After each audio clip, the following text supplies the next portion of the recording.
ನಾನು ಹಿಂದೂ.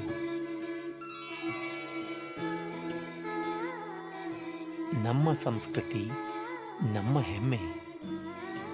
ಅದನ್ನು ಬೆಳೆಸೋಣ, ಅದನ್ನು ಉಳಿಸೋಣ.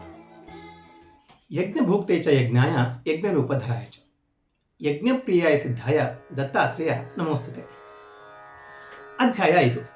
ಶ್ರೀ ಗಣೇಶಾಯ ನಮಃ. ಶ್ರೀಹರಿಯು ಭಕ್ತಜನರ ರಕ್ಷಣೆಗಾಗಿ ಮತ್ಸ್ಯ, ಕೂರ್ಮ, ವರಾಹ, ನಾರಸಿಂಹ, ವಾಮನ, ರಾಮ, ಪರಶುರಾಮ, ಕೃಷ್ಣ, ಬೌದ್ಧ, ಕಲ್ಕಿ ಮುಂತಾದ ಅವತಾರಗಳನ್ನು ತಾಳಿದರು. ದುಷ್ಟರನ್ನು ಸಂಹರಿಸಿದರು. ಈ ಅಧರ್ಮಾಚರಣೆಯಲ್ಲಿ ನಡೆಯುವ ಜನರಿಗೆ ಸುಬುದ್ಧಿಯನ್ನು ಹುಟ್ಟಿಸಲು ದತ್ತಾತ್ರೇಯನು ಶ್ರೀಪಾದನೆಂಬ ಹೆಸರಿನಿಂದ ಪೀಠಾಪುರ ಎಂಬ ಗ್ರಾಮದಲ್ಲಿ ಜನಿಸಿದರು. ಸುಮತಿಯು ಅಪಳರಾಜನ ಪರಮ ಪತಿವೃತ್ತಿಯಾದ ಹೆಂಡತಿಯಾಗಿದ್ದಳು. ಅತಿಥಿಗಳನ್ನು ಆದರದಿಂದ ಸತ್ಕರಿಸ್ತಾ ಇದ್ಲು. ಒಮ್ಮೆ ಭಿಕ್ಷೆಗಾಗಿ ದತ್ತಾತ್ರೇಯನು ಸುಮತಿಯ ಬಾಗಿಲಿಗೆ ಬಂದನು. ಅಂದು ಶ್ರಾದ್ದವಿದ್ದಿತು. ಬ್ರಾಹ್ಮಣರ ಭೋಜನವಾಗದಿದ್ದರೂ ಸುಮತಿಯು ಭಕ್ತಿಪೂರ್ವಕವಾಗಿ ದತ್ತಾತ್ರೇಯನಿಗೆ ಭಿಕ್ಷೆಯನ್ನು ನೀಡ್ತಾಳೆ. ಅವಳ ಭಕ್ತಿಗೆ ಮೆಚ್ಚಿ ದತ್ತಾತ್ರೇಯನು ಪ್ರಸನ್ನನಾಗಿ ಅವಳಿಗೆ ವರವನ್ನು ಬೇಡಿಕೊಳ್ಳಲು ಹೇಳ್ತಾನೆ.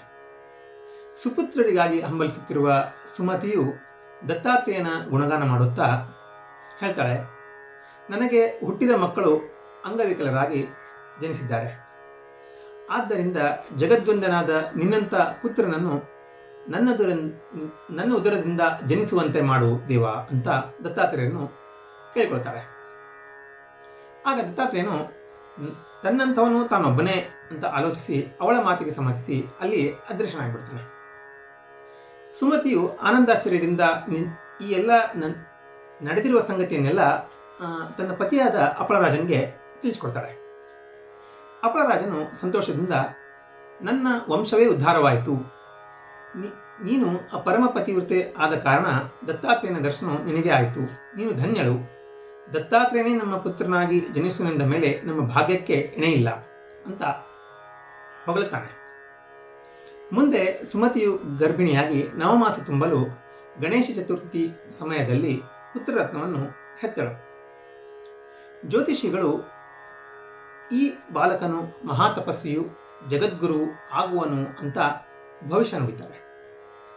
ಮಗುವಿಗೆ ಶ್ರೀಪಾದ ಅಂತ ನಾಮಕರಣವನ್ನು ಕೂಡ ಮಾಡ್ತಾರೆ.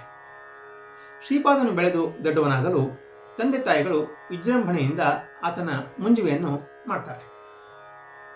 ವೇದಪಾರಂಗತನು ಶಾಸ್ತ್ರ ಬಲ್ಲಿದನು ಆದ ಶ್ರೀಪಾದನು ಪ್ರಾಪ್ತವಯಸ್ಕನಾಗಲು ಮದುವೆ ಮಾಡಬೇಕಂತ ಯೋಚನೆ ಮಾಡಲಿಕ್ಕೆ ಶುರು ಮಾಡ್ತಾರೆ.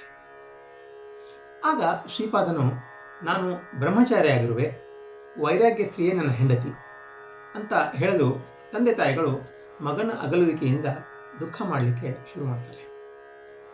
ಮತ್ತು ಅವರು ಹೇಳ್ತಾರೆ, ನಾವು ಇದುವರೆಗಿನ ನಿನ್ನ ಹಿಂದಿನ ದುಃಖವನ್ನು ಮರೆತಿದ್ದೆವು, ನಮಗೆ ಮುಪ್ಪಿನಲ್ಲಿ ಯಾರೂ ಇಲ್ಲ, ಅಂಗಹೀನರಾದ ನಿನ್ನ ಅಣ್ಣಂದಿರಿಗೆ ನೀನೇ ಸರ್ವಸ್ವ ಅಂತ ಅಂದ್ಕೊಂಡಿದ್ವಿ ಅಂತ ತಳಮಳವನ್ನು ತೊಡ್ಕೋತಾರೆ.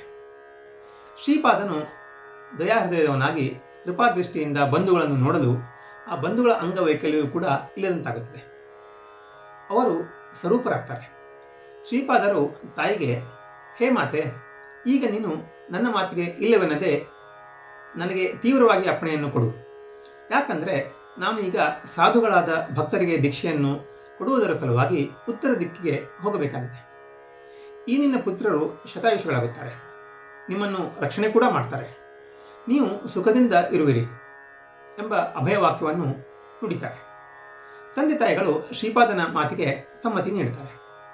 ನಂತರ ಶ್ರೀಪಾದ ಶ್ರೀವಲ್ಲಭ ಸ್ವಾಮಿಯು ಕಾಶಿ ಬದರಿ ಯಾತ್ರೆ ಮಾಡಿಕೊಂಡು ಮನೋವೇಗದಿಂದ ತೀರ್ಥಯಾತ್ರೆ ಮಾಡುತ್ತಾ ಗೋಕರ್ಣ ಕ್ಷೇತ್ರಕ್ಕೆ ಬಂದು ಅಲ್ಲಿ 3 ವರ್ಷ ತಪಸ್ಸು ಮಾಡುತ್ತಾ ಅಲ್ಲಿಯೇ ಇರ್ತಾರೆ ಎಂಬಲ್ಲಿಗೆ ಶ್ರೀ ಗುರು ಚರಿತ್ರೆಯ 5ನೇ ಅಧ್ಯಾಯವು ಸಮಾಪ್ತಿಯಾಯಿತು. ಶ್ರೀ ಗುರುಭ್ಯೋ ನಮಃ.